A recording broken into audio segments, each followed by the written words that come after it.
Before I continue, I need you to understand something. What you're about to hear wasn't supposed to be released.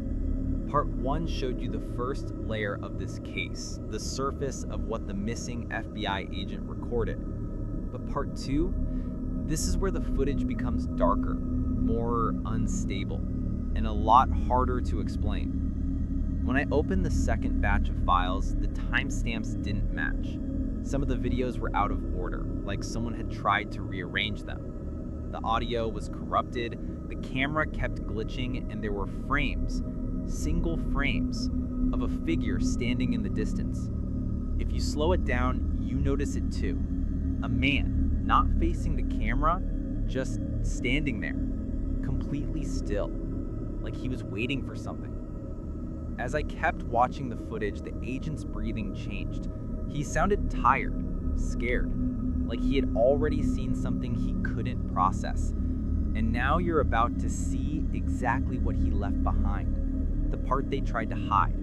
So sit back, listen closely, and pay attention to every sound in the background. Because in this part, the silence says more than the agent ever could. Welcome to Part 2 of the lost footage of the missing FBI agent. The moment I left the edge of the ravine behind, the desert seemed to stretch wider, emptier, but the air itself grew heavier, dense with a presence I couldn't see but could feel clawing at my nerves. Each step I took across the shifting sand felt deliberate, echoing in the stillness, and the moonlight cast long, warped shadows that seemed almost alive.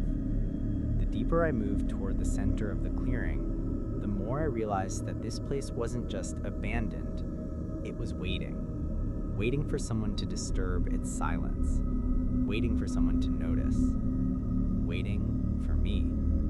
I approached the geometric carvings again, the ones etched into the stone walls at the far edge of the clearing. The lines were sharp and angular, spiraling inward and outward in ways that made no sense to logic, yet they felt familiar in some primal way, as though the earth itself had drawn them. I leaned in, letting my fingers brush across the cold surface. The carvings were rough, but not worn, not old. They were freshly made, impossibly precise, as if some force had labored carefully, deliberately during the night. My skin prickled. It felt wrong to touch them, like interrupting a ritual I didn't understand. And yet, my curiosity pushed me forward, tethering me to a reality I was no longer certain existed. The air shifted suddenly, and the faintest exhale of wind carried a scent that made my stomach knot, metallic, sharp, almost like blood mixed with dust. My flashlight trembled in my hand, casting jittering beams across the sand and rocks. That's when I noticed the shadows. Not normal shadows, not cast by the moon, but thin, elongated forms that didn't belong to anything visible. They stretched, folded, and shifted in ways that made my mind flinch. Something was here, something that didn't obey the rules of light or gravity, and it was watching me. I turned my attention back to the square-fenced clearing. The pale sleeve still hung there, limp and rigid in a way that seemed unnatural. I tried to steady my breathing as I stepped closer. The sand inside the fence was darker than the surrounding desert, almost black in contrast to the pale moonlight. I crouched slowly, studying it, disturbed. Flattened in some areas, uneven in others, it looked as if something had moved beneath it recently. My pulse tightened.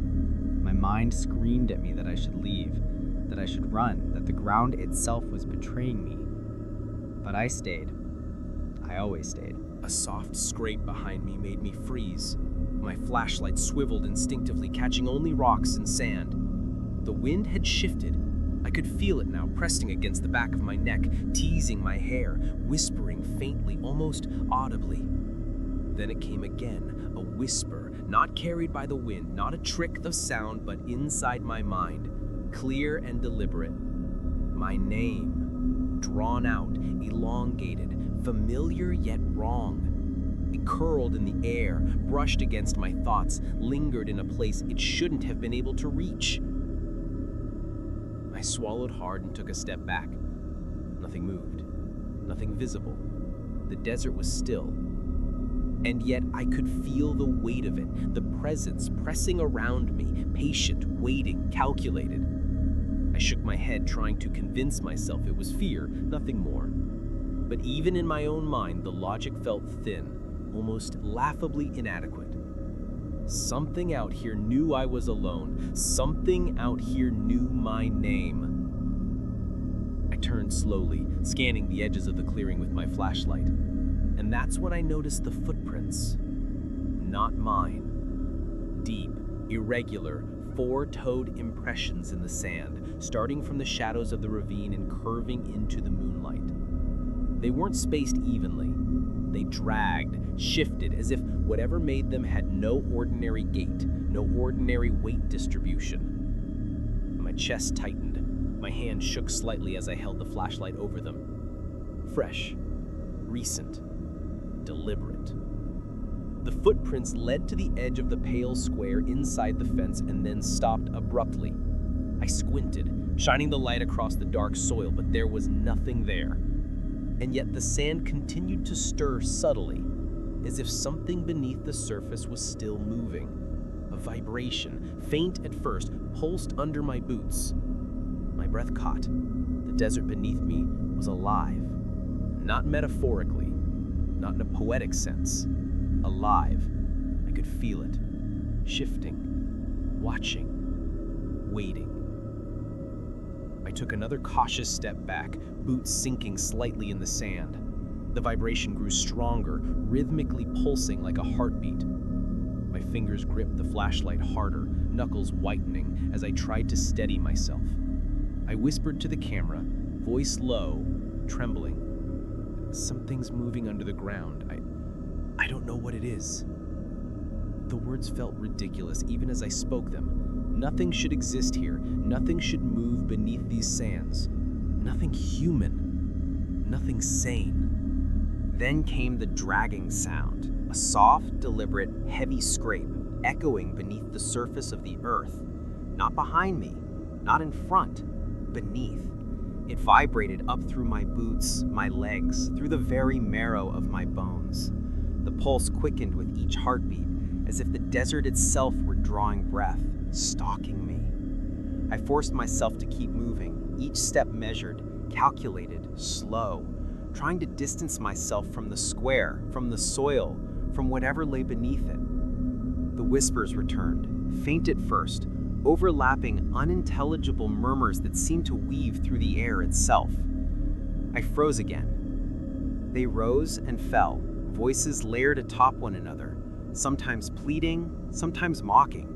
I couldn't distinguish one from another. The whispering grew louder, surrounding me, weaving between the rocks, the sand, the air. Then one voice, unmistakable, detached itself from the rest, speaking clearly, maliciously. Don't leave. I stumbled backward, flashlight swinging wildly. My heart raced, every nerve screaming to run, but curiosity, or maybe stubbornness, anchored me in place. I could feel the movement under the ground again, closer now, more insistent. The sand shifted in tiny waves, subtly but deliberately, forming depressions that my eyes could barely follow. I knew it was tracking me, adjusting, waiting for me to make a mistake. The moonlight barely touched the edges of the ravine now, and my flashlight flickered against rocks and sand. Then I noticed it.